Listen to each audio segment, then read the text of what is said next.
যারা কর্মচারীদের সাথে খারাপ আচরণ করে, যারা মানুষের কাছ থেকে শ্রম নিয়ে কাজ করিয়ে টাকা দেয় না, কিয়ামতের দিন তাদের বিরুদ্ধে মামলা দায়ের করবে কে? কে করবে?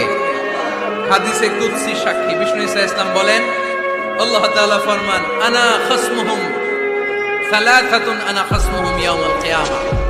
তিন শ্রেণীর ব্যক্তির বিরুদ্ধে আল্লাহ বলেন, আমি নিজেই কিয়ামতের দিন মামলা দায়ের করব। I will be against them in the day of judgment.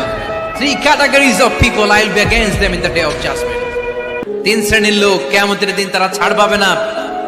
আল্লাহ বলেন, আমি নিজেই তাদের বিরুদ্ধে মামলা দায়ের করব। এর মধ্যে এক শ্রেণীর লোক হচ্ছে রাজুলুন ইস্তাজারা জিরান ফাস্তাউফা মিনহু ওয়া লাম ইয়াতি আজরা। একজন শ্রমিক ভাড়া করে তার কাছ থেকে কাজ নিয়েছে, কিন্তু তার পারিশ্রমিক আদায় করে নাই। এরকম আছে না নাই?